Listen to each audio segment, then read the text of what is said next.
My name is Elmira Johnson, and I'm 32 years old.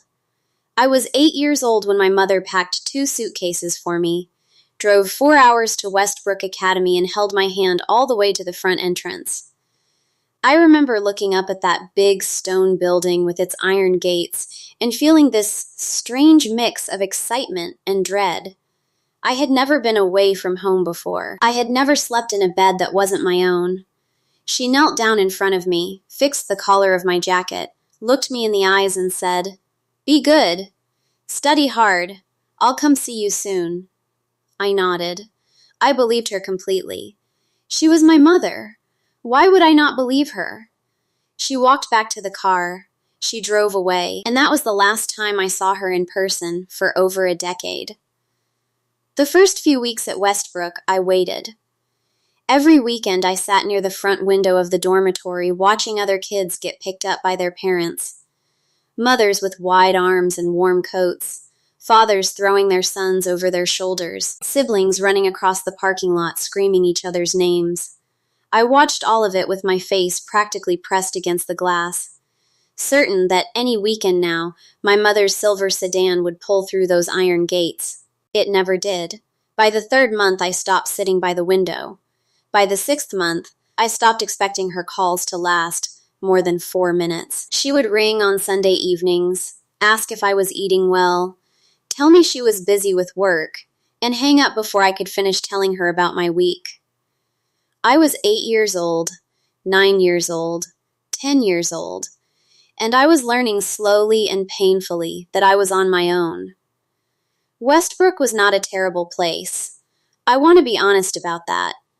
The teachers were decent, some of them genuinely kind. There was a woman named Mrs. Calloway who taught English literature and who seemed to notice that I was one of those kids without a family showing up on Parents' Weekend. She never made a big deal of it. She just made sure I had something to do, gave me extra books, let me sit in her classroom during lunch when I didn't feel like pretending to be okay. I owe a lot of my strength today to small kindnesses like hers. But kindness from a teacher is not the same as having your mother in the audience when you perform in the school play. It is not the same as having someone come to your parent-teacher conference, or take you shopping for school clothes, or sit next to you when you are sick with fever in the infirmary at 2 in the morning. I experienced all of those moments alone, every single one of them for 10 years. The loneliness did not break me, but it shaped me in ways I am still discovering. I became fiercely self-sufficient out of necessity. I learned to handle my own problems because there was no one to call. I learned to sit with disappointment quietly because showing it changed nothing. By the time I was a teenager, I had built walls around myself that were so solid and so well constructed that even I sometimes forgot they were walls. I thought I was just independent.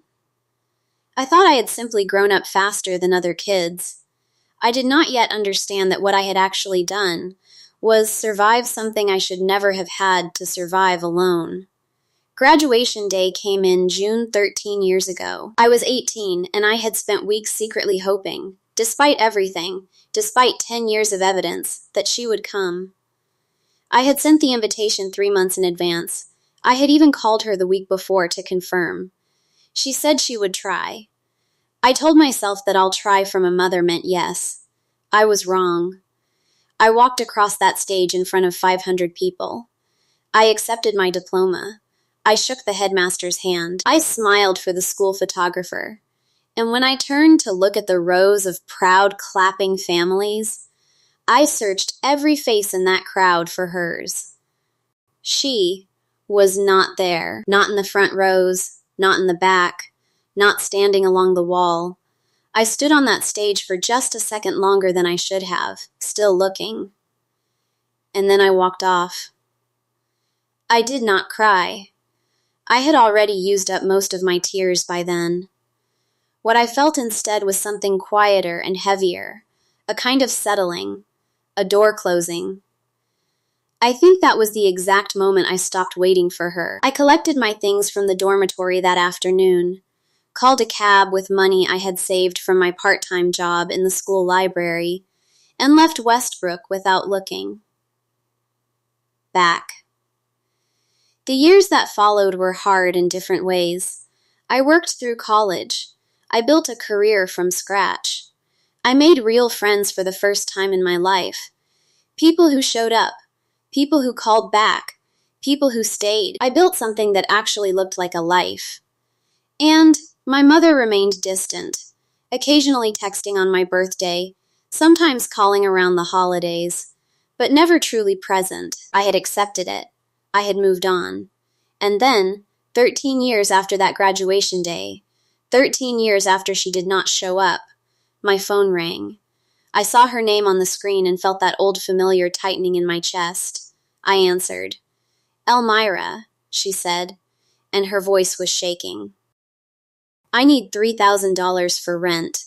If I don't pay it by Friday, I'm going to be homeless. You're the only person I can call." I was quiet for a long moment, and then I asked her one question. When she heard it, the line went dead silent. The silence on that phone line was not the comfortable kind. It was the kind that has weight to it.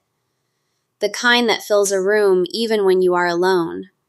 I could hear her breathing on the other end, shallow and unsteady, and I knew she had heard my question clearly. I had not whispered it. I had not stumbled over it. I had asked it in the same calm, measured voice that 10 years of learning to handle everything alone had given me. The question was simple. It was only 7 words. Where were you for my graduation? I had not planned to say that. When I saw her name on my phone, I had told myself to stay composed, to hear her out, to respond like a rational adult. But the moment she said she needed money, something shifted inside me. Not into anger exactly, but into clarity. Suddenly, I was not 32 years old sitting in my apartment. I was 18 again, standing on a stage scanning a crowd of strangers. And the clarity of that memory was so sharp, it almost took my breath away.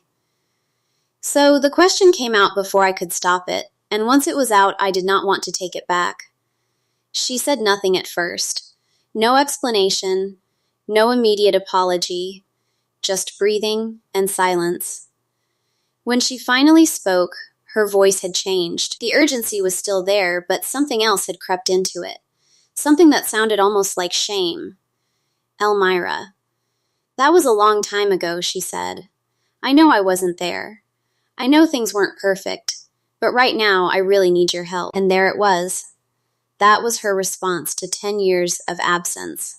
A single sentence of acknowledgement, followed immediately by what she needed from me.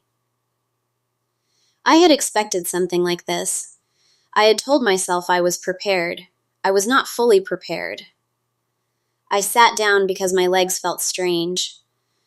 I pressed my back against the kitchen counter and looked at the ceiling and breathed slowly. A therapist I had seen in my late 20s once told me that the most painful moments in estranged family relationships are not the big dramatic ones. They are the quiet moments when someone reveals, without meaning to, exactly how little they have ever thought about your pain. This was one of those moments. My mother had just told me, in the most efficient way possible, that my childhood was a footnote and her rent was the headline. I thought about Mrs. Calloway, who noticed a lonely child and quietly made space for her without being asked. I thought about how a stranger showed me more consistent care than my own mother had across a decade. I thought about every Sunday evening phone call that lasted 4 minutes. I thought about packing my own bags for summer breaks while other kids were being loaded into family cars by parents who could not stop hugging them. I thought about all of it. And then I made a decision. "Mom," I said, "I'm not going to send you $3,000. She started to speak, and I kept going. Not loudly, not cruelly, just steadily. "I'm not saying that to punish you. I'm saying it because I've spent my entire life building stability for myself from nothing. And I did that without any help from you. Not financial help, not emotional help, not even the basic presence of a parent at moments that mattered. I did all of it on my own. And I am genuinely sorry that you are in a difficult situation right now. I am. But I cannot be your emergency contact when you were never mine. Another silence. Shorter this time. I raised you, she said quietly. I paid for that school. You parked me at that school, I said. There is a difference. I do not know if she cried after we hung up. I do not know if she found the money elsewhere, or what happened with her rent. I know that sounds cold, and there are days when it still sits uncomfortably in my chest. I am not made of stone. I did not hang up that phone and feel nothing. I sat on my kitchen floor for a while afterward, and let myself feel the full weight of it. The grief of a mother-daughter relationship that had never really existed. The sadness of a little girl who waited for years at a window. The exhaustion of finally, at 32 years old, stopping the waiting for good. But underneath all of that, there was also something I had not expected to feel. Relief. Real, solid, quiet relief. Because for the first time in my life, I had not shrunk myself to fill someone else's need. I had not sacrificed my own boundaries out of guilt, or out of that deep-rooted hunger for her approval that I had been carrying since I was 8 years old. I had spoken my truth calmly and clearly, and I had meant every word of it. I have told this story to close friends, and gotten every kind of reaction. Some people think I was too hard on her. Some people think I was not hard enough. What I know is that healing is not always a warm and cinematic moment of reconciliation. Sometimes healing looks like a 7-word question, and the courage not to apologize for asking it. I am Elmira Johnson. I am 32 years old. I raised myself, and I turned out just fine. If this story moved you, if it made you feel seen, if it reminded you that your boundaries are valid and your pain is real, please subscribe to this channel. There are more stories here that will make you think, make you feel, and remind you that you are never as alone as you sometimes believe. Hit that subscribe button. It means more than you think.